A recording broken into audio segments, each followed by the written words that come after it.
What if I told you the winner between Australia and Canada isn't who you think, and one of them might be secretly falling behind in 2025? Australia and Canada, two giants of the peaceful world. On the surface, they look like twins. Vast, beautiful, democratic, and ridiculously high in global rankings for lifestyle, safety, and opportunity. But in 2025, a deeper look reveals cracks beneath the calm. While these two nations often get lumped together in rankings and headlines, the truth is, they're evolving in dramatically different directions. This isn't just about GDP or healthcare stats. It's about survival, influence, and what kind of future each country is building. Because in this global race, peaceful doesn't mean passive. And one of these so-called giants might be losing ground faster than you think. We're going to break this down piece by piece. Economy, quality of life, climate threats, global power, and finally, the one unexpected factor that could change everything. Stay with me, because by the end you might see your favorite country in a totally new way. One country is pulling ahead economically, but the other is quietly building the future. Let's start where most people look first, the economy. Because money talks, right? In 2025, Canada's economy sits at roughly $2.2 trillion USD, larger than Australia's $1.7 trillion. That alone might make Canada look like the clear winner. But don't jump to conclusions just yet. Canada is dealing with a housing crisis that refuses to slow down. In cities like Toronto and Vancouver, average home prices have ballooned to over $1 million. Families are taking on debt at record levels just to stay afloat. Inflation, especially in food and shelter, continues to sting the average Canadian wallet. Meanwhile, Australia's economy, though smaller, is extremely resource-rich. Their exports of iron ore, coal, and natural gas still dominate Asian markets, particularly China, and they've begun transitioning into a tech-forward economy, with Sydney and Melbourne rapidly developing innovation hubs around fintech, AI, and climate tech. But here's the twist. Australia's wage growth is crawling behind inflation. That means while the numbers look good on paper, real Australians aren't necessarily feeling wealthier. In fact, many are sliding backward. In Canada, unemployment has risen slightly to 6%, while Australia is holding steady at 4.1%. A big gap in this economy. But both nations face a deeper problem. Economic inequality is widening fast. Tech innovation in Toronto's Silicon Valley North is making Canada a magnet for startups. But is that enough when affordability is collapsing? In 2024, a Canadian engineer went viral on LinkedIn after revealing he had to leave Toronto for Poland. Yes, Poland, because the cost of living in Canada had become unbearable, even with a six-figure job. But what good is money if life isn't worth living? You might dream of living here, but reality might surprise you. Let's talk about how it actually feels to live in these countries. Canada has long been a symbol of peace, politeness, and opportunity. Its life expectancy is high, around 82 years, and its universal healthcare system is widely praised. But in 2023, that image took a hit. A viral TikTok by a Canadian nurse revealed brutal 14-hour ER wait times. She broke down in tears, explaining how patients were being treated in hallways for days. The video sparked national outrage and drew attention to a healthcare system stretched far too thin. Education-wise, Canada's system is still strong. Its universities are world-class. But schools are facing teacher shortages, burnout, and rising class sizes. Now take Australia. Life expectancy is slightly higher, around 83 years, and the country ranks in the top 10 globally for quality of life. It offers both public and private healthcare, giving Australians more choice, and crucially, shorter wait times. Crime rates? Canada has seen a surge in urban crime, especially in cities like Edmonton and Winnipeg. Meanwhile, Australia's cities remain statistically safer, though rising mental health issues have authorities worried. In both countries, mental health is becoming a crisis. But Australia is investing more aggressively in early intervention programs and youth support networks. Imagine two young families, one in Vancouver, one in Brisbane. The Canadian family pays double the rent, waits 3 months for a pediatrician, and drives 40 minutes to school. The Australian family walks their kids to a local public school, sees a doctor within days, and pays half as much for housing. And when it comes to climate, one country might literally become unlivable. One is heating up fast, the other's freezing cold. But there's a twist. Now let's talk about something most people overlook: climate and geography.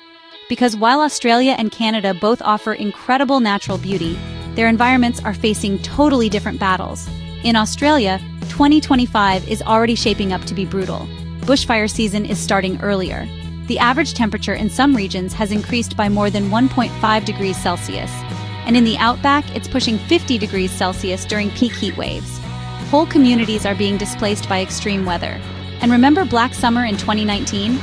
Experts say we're dangerously close to another one. Rural towns are seeing drought-driven job loss, farms are shrinking, and agriculture is under threat. And in places like Sydney, sea level rise isn't just a future problem. It's starting to hit coastal property markets now. Meanwhile, Canada's story is colder, but just as urgent. The country is warming twice as fast as the global average. In the north, permafrost is melting. That's not just a weird science fact. It means homes are collapsing, roads are buckling, and ancient ecosystems are falling apart. But here's the twist. Canada's warming could actually make more of the country habitable in the long run. The north is opening up, slowly, and cities are adapting. Australia doesn't have that fallback. Geographic advantage? Canada's got more fresh water than any country on Earth. Australia?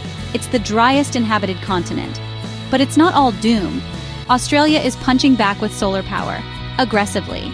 It's set to become one of the world's largest exporters of renewable energy to Southeast Asia through massive solar projects in the Northern Territory. Real-world impact. In 2024, Australia launched the first stage of a $30 billion clean energy supergrid, aimed at powering not just homes, but entire industrial sectors. Canada, still locked in provincial fights over pipelines and hydro expansion. Let's talk about power, not just military strength, but global influence. They might be peaceful, but don't mistake that for weakness.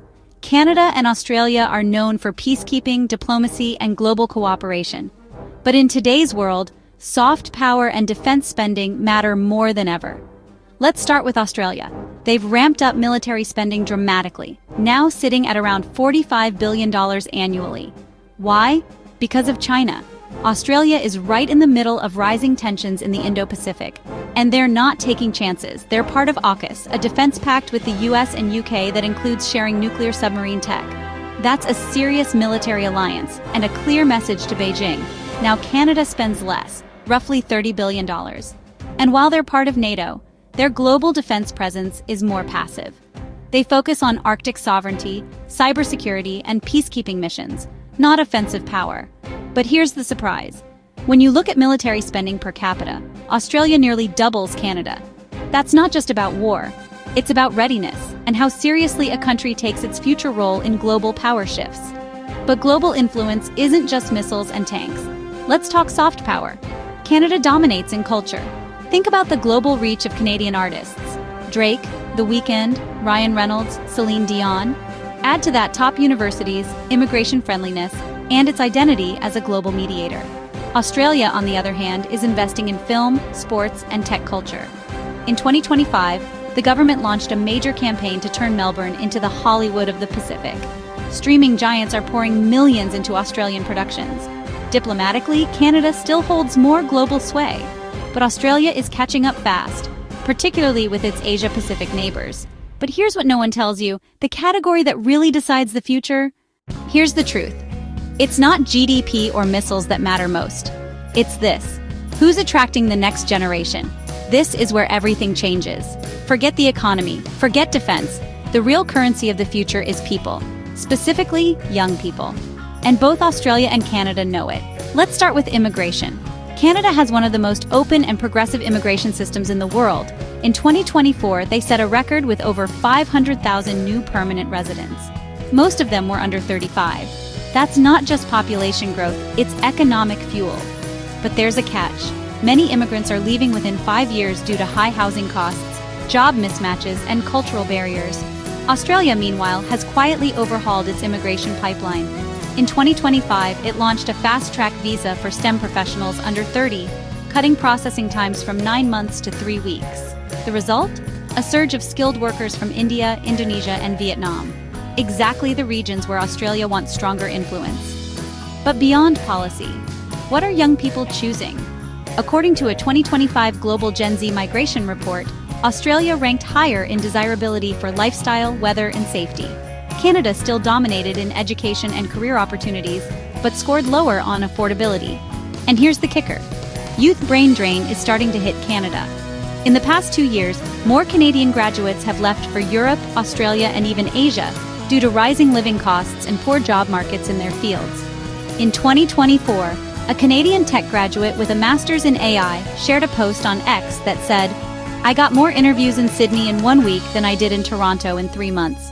It went viral, and he wasn't alone. So who's building the future? It's not just about attracting talent, it's about keeping it. And on that front, Australia may be pulling ahead.